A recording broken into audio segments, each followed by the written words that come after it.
Welcome back to another Silicon Bites, and thank you to everyone who supports the channel, everybody who goes onto Patreon, buy me a coffee, and all the rest, and especially those who are helping with the events that we've been running. We just ran another highly successful event in London. We've got more coming up, hopefully in Oxford, Berlin, but also in Lviv, Kyiv, and Odessa. Let's get into the episode though. Dear Vladimir, the US is on the verge of exiting the so-called peace process. It's become ever harder for Trump to hide the blatant alignment of his administration with Russia's goals and objectives, Russian strategies and narratives. As we've said in multiple recent episodes, it's been all carrots for the Kremlin and all sticks for Zelenskyy.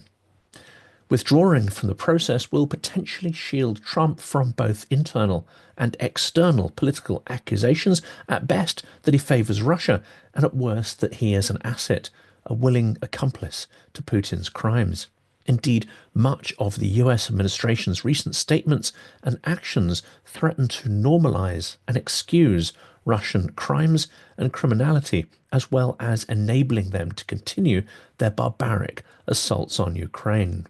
But withdrawing from negotiations, which many tout as the best course of action for Trump, may actually lead to something far darker. Well, let's look at two positives and two potential negatives. On the plus side, a US withdrawal could spur Europe into action to support Ukraine in its fight and to invest in its own defence industries, stimulating European manufacturing while also securing the continent against invasion. Another plus could be the need to look at Russian aggression with a much more realistic eye.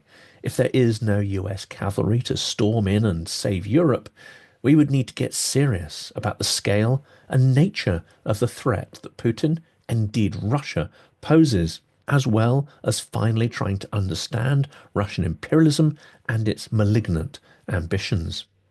Well, here are the negatives. On the negative side, the US could accelerate its obvious desire to lift sanctions against Russia and start to do deals to resurrect the Russian economy. And in parallel, it would also be resurrecting Russia's war machine.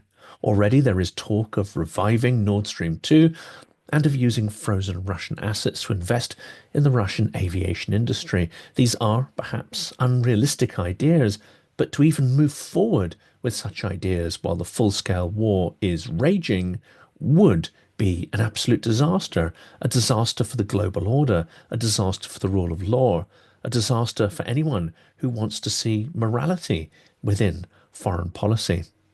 Worse still, the US could become an adversary to Europe, to democracy and freedom. Attacking the EU while building back the Russian war economy could have disastrous consequences for the continent, for the concept of democracy, and even for the global economy. Yesterday, Trump told the world that Zelenskyy was impeding peace. Today he tweeted that he is not happy with his friend Vladimir. This statement came just hours after Russia targeted civilians in a massive, murderous hail of rockets and drones right across the country, but also symbolically, the capital of Kyiv was hit badly. 11 are known to have been killed, with more than 100 civilians wounded. Trump declared that this was not necessary and very bad timing. So, what is the right time for mass murder? Most Ukrainians will ask. 70 missiles and 145 drones targeted Ukraine with a key focus on Kyiv. Instead of expressing outrage about the civilian toll, the carnage, the suffering in the victim nation, he instead bemoaned the loss of military lives on the side of the aggressor. Vladimir, he wrote, stop. 5,000 soldiers a week are dying, Trump said. Let's get the peace deal done. Trump appears to be concerned over the large Russian casualty rates, but not for Ukrainian civilians or even service people. Of course, Russian casualty rates are astronomical because their war is essentially senseless. They have less motivation to fight than Ukrainians, and of course they employ meat grinder tactics that result in ratios of killed and wounded of 3 to 1 or even far worse compared to the Ukrainian side. Russians fight without regard for the lives of their own soldiers, guilt for which could be adequately laid at Putin's door. But Trump is maintaining his record of never directly criticizing the Russian dictator. Here he tries to implore him as a friend.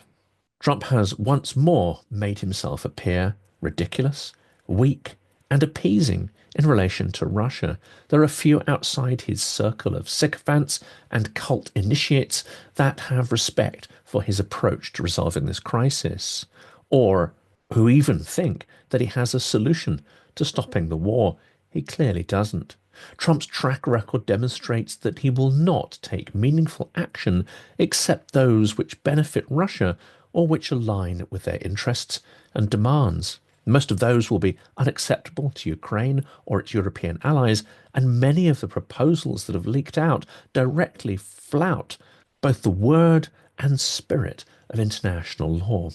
It must be mentioned also that nowhere have the concepts of justice and restitution been mentioned. Trump's approach explicitly diverts attention away from Russian war crimes, whether by intention or accidentally, and all the media oxygen is consumed by the hollow charade of negotiations towards a mythical and unrealistic peace deal. As D.W. Phillips states on LinkedIn, today's Truth Social post by Trump is not merely too little, too late, but a form of arse covering for the historic record offered just prior to an imminent US withdrawal from a so-called peace process, which has failed for two reasons. One, Russia has no reason to want peace, and two, the US strategy of unilateral concessions to the Kremlin and absolution for war crimes has emboldened them to push further. This statement was reinforced by a strong outburst from Macron earlier today. Zelenskyy won't agree to a ceasefire while his capital is being bombed. US anger should be directed at one person, Putin, who started this war against a neighbouring country. He must finally stop lying to the world, the French president emphasized. Since Putin is clearly set on continuing the war while dividing the West, threats by America to walk away only incentivize him to carry on. It is a counterproductive approach in defiance of all recent experience of bringing peace talks to a successful conclusion.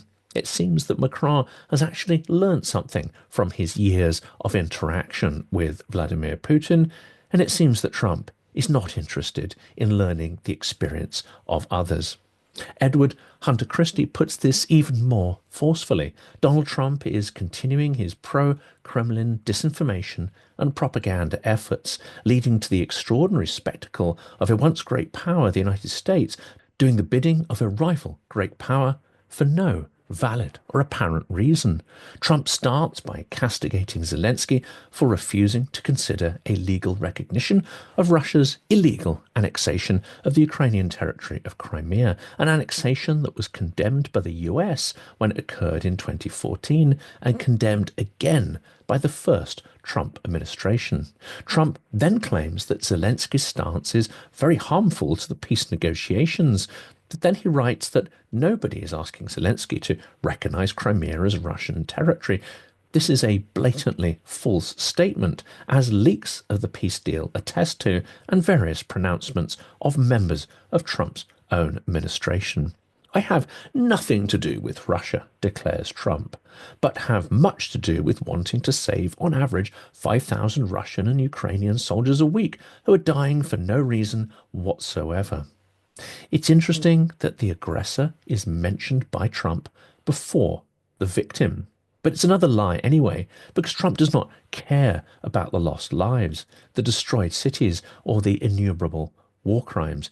His regime has made it abundantly clear that their main focus is on crafting a strategic alliance with Russia to counter China, which is destined to fail, and on rebooting trade in order to make them and their donors piles of money.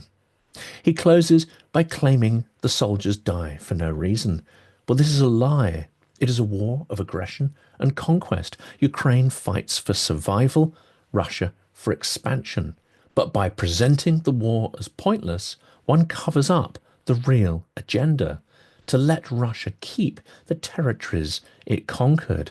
And this, of course, glosses over the war crimes, the genocidal intent, the brutality of the Russian forces, and the noble attempt by Ukrainians to protect their own lands, their own cities, their own culture, their own language, their own identity, and to retain freedom, something which they value, something which the Russians that are being sent to die clearly do not.